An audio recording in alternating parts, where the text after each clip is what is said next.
guys, and welcome to Tanime's Anime Review 12. 1 and then 2. 12. 12? Yeah, I should take off the hood. Today's anime is a long-awaited one for the one who requested it. It's an anime that a friend of mine has been trying to get me to watch for years. It's not that I never wanted to watch it, I just never found the time. So many other animes kept pushing it down the list. So he made an official request solely to make me watch it.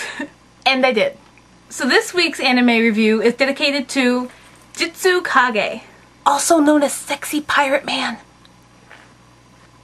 And today's anime is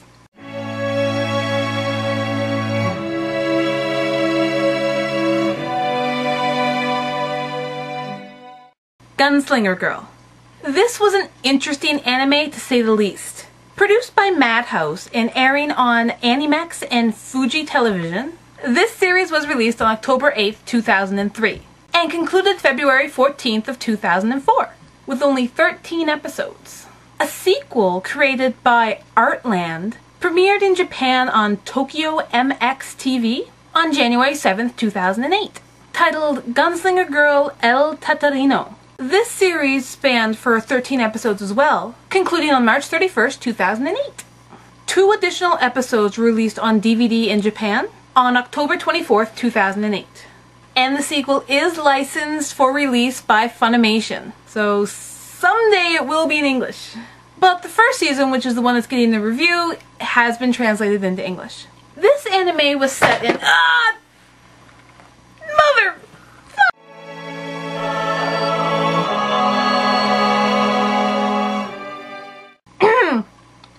This anime was set in modern day Italy. It is about an organization that trains little girls, that sounds wrong, whose lives have been taken from them one way or another. They alter their bodies, pulling them back from certain death, and then train them to be assassins. Not a bad idea, really. I mean, who's going to suspect the little girl? Each girl is paired off with a male trainer known as a handler. The handler is responsible for training, welfare, and field performance. A common part of each girl's regimen is brainwashing, which they call conditioning, which does produce a deadly assassin with unquestioning loyalty to her handler, but it also limits her lifespan. There are 5 girls in this series that are focused on. Henrietta, left for dead after the brutal murder of her family, during which she herself was assaulted, Henrietta suffers severe psychological trauma, making her suicidal. Like the other cyborg girls, she was brainwashed into forgetting these events by the technique known as conditioning. Riko, confined to a hospital by severe birth defects, Riko was signed over by her parents to the SWA on her 11th birthday. Riko loves her new body and life at the SWA, viewing each day as a blessing and maintaining a happy disposition. Triella. Triella was kidnapped and smuggled to Amsterdam by the Mafia, where she was assaulted during the taping of a snuff film. She was rescued and brought to the SWA for treatment for her injuries, where she was also converted into a cyborg. Triella has a sarcastic wit and prefers to wear masculine clothing. Klaus. Klaus is usually confined to the agency, unable to participate in missions with the other girls since the death of her handler, Raballo. She is used as a test subject by the cyborg engineers, who utilize controlled situations and equipment to monitor the usefulness of her implants. Angelica. Angelica was almost killed in a hit-and-run accident staged by her father to collect the life insurance he had on her. She thus became the first converted into a cyborg. Originally, she remembered her family, but was later conditioned to forget them.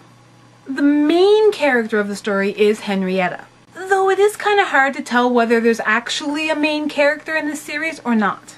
Though we do keep coming back to Henrietta, there is an episode that explains all the girls' pasts and the relationships with their handlers. This is a violent one, guys, so if blood makes you squeamish, I don't recommend this one for you.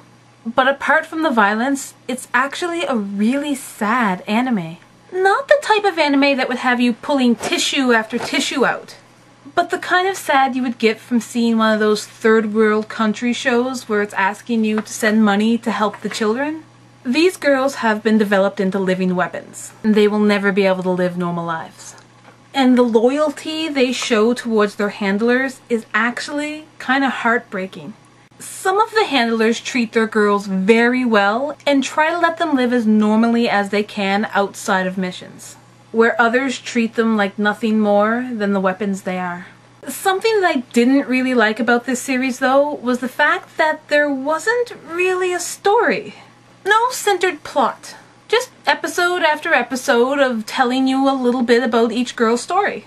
There's nothing to really keep you interested into what's going to happen next. That being said, the combination of high quality animation and beautiful music make you want to keep watching in spite of lack of plot. And with being such a short series, it's very much worth the watch. But with no real plot and therefore no real ending, it lost something for me. Though it is rather easy to attach yourself to these girls. Each are very different in their own way, and you're bound to find one that your heart will go out to. I'm hopeless, so my heart went out to all of them. I will be giving this anime 3.5. Anything I rate above a 3, I do believe is very much worth the watch. And like always, thanks for watching, guys. Bye bye!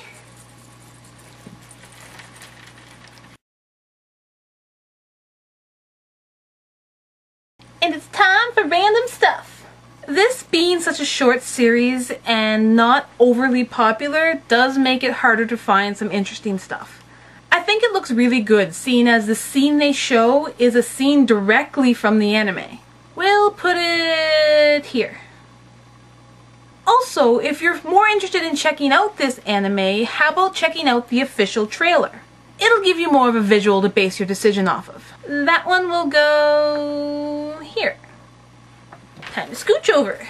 And for those who love the music from animes, here's a video that just shows a sample of all the music from the anime. I think the music is beautiful. We'll put that one here. Enjoy, guys! See you next week! Bye! My chains make me jingle!